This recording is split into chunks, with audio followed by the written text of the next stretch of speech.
Learn Bangla বুক summary চ্যানেলে আপনাদের সবাইকে স্বাগত। আজকে আমি আপনাদের জন্য এনেছি মর্গেন হাউজেলের লেখা দি আর্ট অফ স্পেন্ডিং মানি। বইটি দ্য সাইকোলজি অফ মানির মতো গতানুগতিক আর্থিক পরামর্শের চেয়ে মানুষের আবেগ ও মনস্তত্ত্বের উপর বেশি জোর দেয়। আপনার জন্য এই বইটির আরও বিস্তারিত মূল বিষয়বস্তু বাংলায় দেওয়া হল। দি আর্ট অফ স্পেন্ডিং মানি, খরচ করার শিল্প, এটি কেন শুধু হিসাবের বই নয়? লেখক মর্গেন হাউজেল যুক্তি দেখিয়েছেন যে আমরা অর্থ আর্ন করা এবং বিনিয়োগ ইনভেস্ট করার বিষয়ে অনেক কথা বললেও কিভাবে তা সঠিকভাবে স্পেন্ড করতে হয় তা নিয়ে খুব কম আলোচনা করি। এই বইটি সেই ঘাটতি পূরণ করে। তিনি জোর দেন যে অর্থ ব্যয় করার বিষয়টি কোনো বিজ্ঞান নয় যেখানে একটি নির্দিষ্ট সূত্র সবার জন্য কাজ করবে, বরং এটি একটি শিল্প যা প্রতিটি মানুষের জন্য আলাদা। বইটির প্রধান শিক্ষা ও অন্তর্দৃষ্টি, কি লার্নিংস অ্যান্ড ইনসাইটস। বইটি আপনার ব্যক্তিগত আর্থিক সিদ্ধান্তগুলিকে প্রভাবিত করে এমন অনেক মনস্তাত্ত্বিক কারণ উন্মোচন করে। ১. স্বাধীনতার মূল্য, দ্য ভ্যালু অফ ইন্ডিপেন্ডেন্স। সম্পদ হল যা আপনি খরচ করেননি। লেখক বলেন, প্রকৃত সম্পদ হল সেই অর্থ যা আপনি খরচ করেননি এবং যা আপনাকে ভবিষ্যতের জন্য স্বাধীনতা দেয়। মানসিক শান্তি, সবচেয়ে মূল্যবান আর্থিক রিটার্ন বা ফল হল মানসিক শান্তি, পিস অফ মাইন্ড।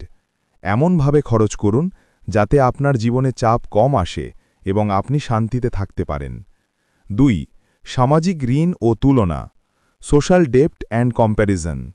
হিংসা বনাম প্রশংসা, এনভি ভার্সেস অ্যাডমিরেশন।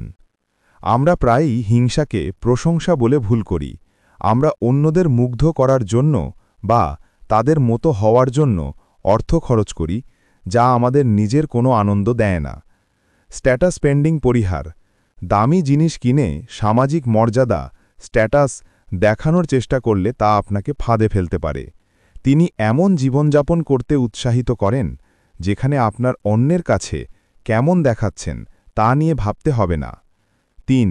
প্রত্যাশা ও সুখ, এক্সপেকটেশনস অ্যান্ড হ্যাপিনেস। প্রত্যাশা নিয়ন্ত্রণ, আপনার প্রত্যাশা এক্সপেকটেশনস আপনার আয়ের চেয়ে বেশি গুরুত্বপূর্ণ।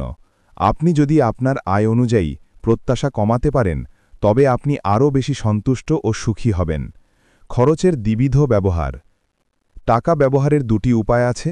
একটি হল উন্নত জীবনযাপনের একটি হাতিয়ার হিসেবে, অন্যটি হল সামাজিক মর্যাদা পরিমাপের একটি মাপকাঠি হিসেবে। ছোট আনন্দকে বড় করুন। যে খরচগুলি আপনার জীবনের মূল উদ্দেশ্য, পারপাস ও সম্পর্ক রিলেশনশিপস উন্নত করে সেগুলিতে মনোনিবেশ করুন।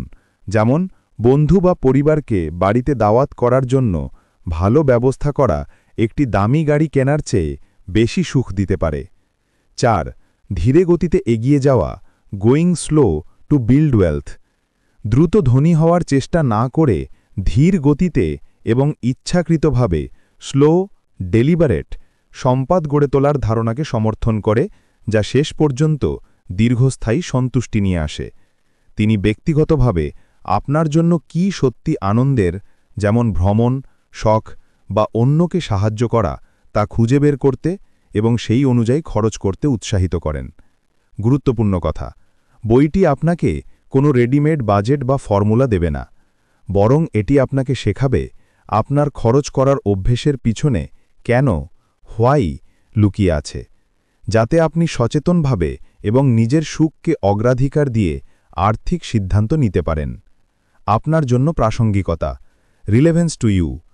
আপনি যেহেতু বর্তমানে কম্পিউটার অপারেটর হিসেবে কাজ করছেন এবং একই সাথে কলেজ ও বিশ্ববিদ্যালয়ের পড়াশোনা চালিয়ে যাচ্ছেন, তাই আপনার জন্য অর্থের মনস্তত্ত্ব বোঝা খুব জরুরি। এই বইটি আপনাকে শেখাতে পারে যে কিভাবে আপনার বর্তমান আয় দিয়ে, যেটা আপনি ডকুমেন্ট কম্পোজিশন এবং অনলাইন অ্যাপ্লিকেশন প্রসেসিংয়ের মাধ্যমে করছেন, আপনি ভবিষ্যতের জন্য আরও বেশি স্বাধীনতা এবং মানসিক শান্তি নিশ্চিত করতে পারেন, কেবল লোক দেখানো খরচ না করে।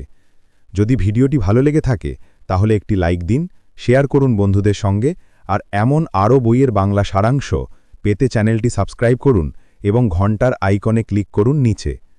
কমেন্ট করে জানান আপনি কোন বইয়ের সারাংশ শুনতে চান পরের ভিডিওতে।